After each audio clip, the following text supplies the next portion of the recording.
বন্ধুরা, নিশা লাইফস্টাইলে সবাইকে স্বাগতম।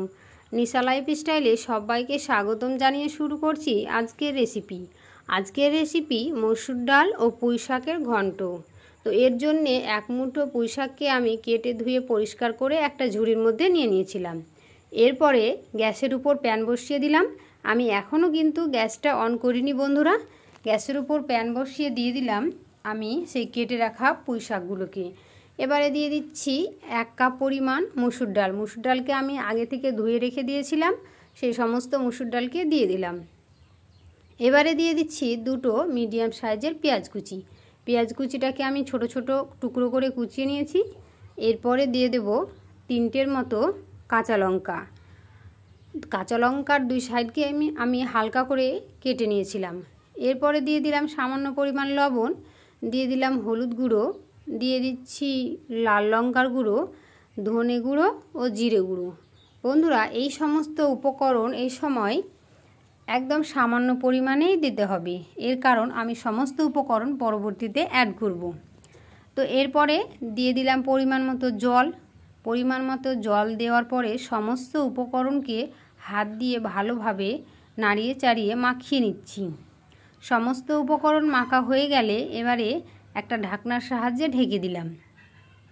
ঠিক 2 মিনিট পরে ঢাকনাটা খুলে দিলাম। দেখতেই পাচ্ছেন আমার সমস্ত উপকরণগুলো কি সুন্দরভাবে ফুটে উঠেছে।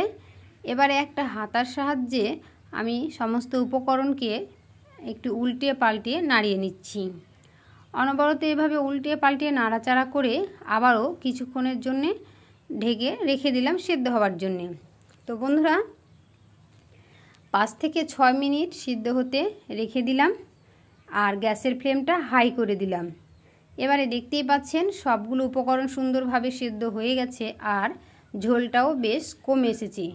এবারে আমার সমস্ত উপকরণ একেবারে সিদ্ধ হয়ে গেছে আর কালারটাও ঠিক এখনও পারফেক্ট কালার আসেনি, এর কারণ আমি এরপরে আরও সমস্ত উপকরণ অ্যাড করব।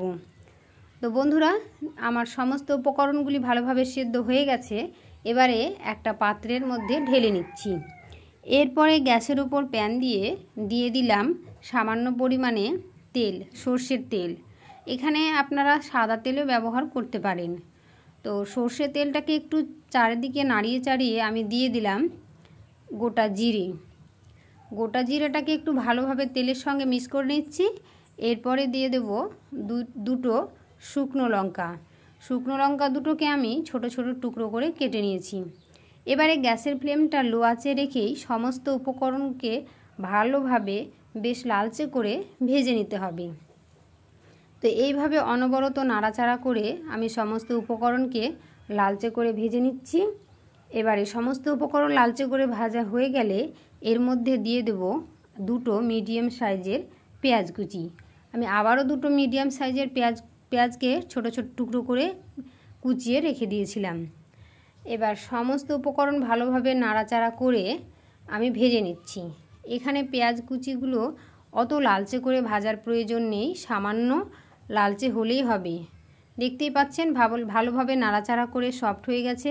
এবারে দিয়ে দেব সামান্য পরিমাণে লবণ, হলুদ গুঁড়ো, লাল লঙ্কার গুঁড়ো ও আদা ও রসুনের পেস্ট।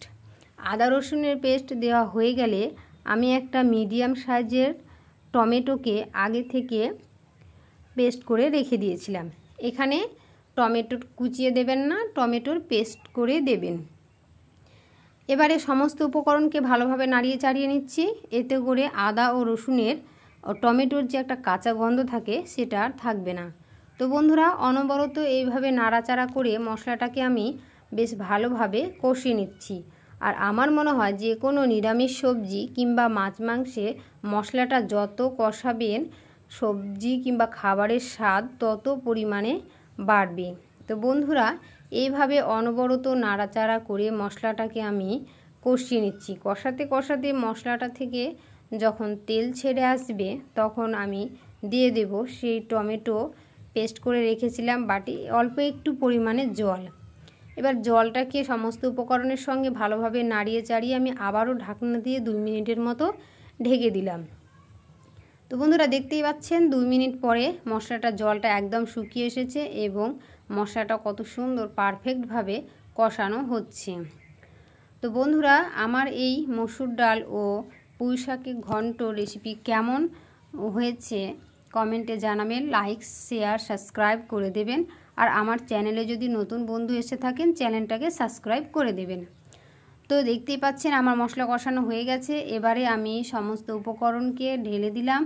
এবার একটা হাতার সাহায্যে ভালোভাবে নাড়িয়ে চাড়িয়ে মিক্স করে নিচ্ছি।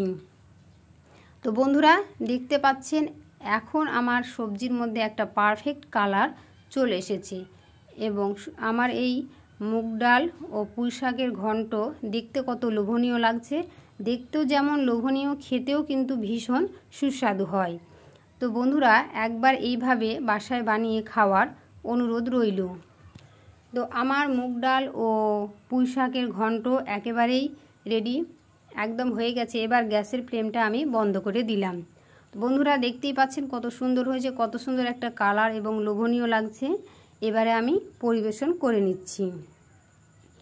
একটা থালার মধ্যে আমি অল্প কিছু পরিমাণ ভাত আর দুটো পাতি লেবুর রস আর দুটো শসাকে আমি টুকরো করে কেটে নিয়েছি। বন্ধুরা, নিশা লাইফস্টাইলে আজকের রেসিপি এখানেই শেষ। আল্লাহ হাফেজ।